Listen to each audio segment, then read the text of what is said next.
বারুইপুরে সূর্যপুরে 12 বছরের কিশোরীকে ধর্ষণ ও খুনের ঘটনায় সোমবার এসইউসিআই কমিউনিস্ট দলের পক্ষ থেকে বেল্লা লোকাল কমিটির উদ্যোগে বেল্লা শহরে হলো প্রতিবাদ মিছিল ও পথসভা।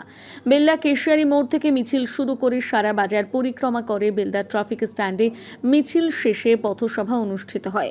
বক্তব্য রাখেন রাজকুমার দাস, কণিকা চক্রবর্তী, সুশান্ত পানিগ্রাহীর মতো নেতৃত্ব। বেল্লা লোকাল কমিটির ইনচার্জ মানুষ কর জানান, আমরা পরিবর্তনের বাংলায় ভেবেছিলাম এই ধরনের ঘটনা আর ঘটবে না, কিন্তু দিন যত যাচ্ছে একটার পর একটা নৃশংস ঘটনাই বাংলায় ঘটছে। সূর্যপুরে অপরাধীদের ধরে সাধারণ মানুষ থানায় তুলে দিলেও সেখানকার মণ্ডল সভাপতির নির্দেশে পুলিশ অফিসার সেই সমস্ত দুষ্কৃতকারীদের ছেড়ে দেন। আমরা দাবি করছি যে সমস্ত পুলিশ অফিসাররা অপরাধীদের ছেড়েছেন, যে নেতার নির্দেশে ছাড়া হয়েছে তাদেরকে দৃষ্টান্তমূলক শাস্তির পাশাপাশি ঘটনায় জড়িত 4 জন অপরাধীকে গ্রেপ্তার করে দৃষ্টান্তমূলক শাস্তি দিতে হবে।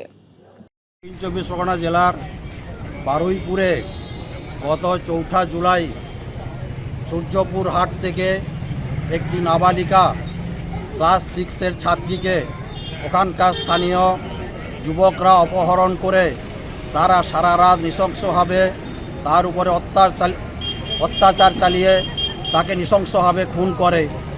এর প্রতিবাদে আমাদের দল এসইউসিআই কমিউনিস্টের পক্ষ থেকে এই দুষ্কৃতীদের উচ্চ পর্যায়ের তদন্ত করে দৃষ্টান্তমূলক শাস্তি দেওয়ার দাবিতে এবং অভিযুক্তদের ধরার পরেও তাদের যে ছেড়ে দেওয়া হয়েছে সেই পুলিশ অফিসারের শাস্তির দাবিতে আমাদের দলের পক্ষ থেকে আজ সারা রাজ্য প্রতিবাদ দিবস পালন করা হচ্ছে।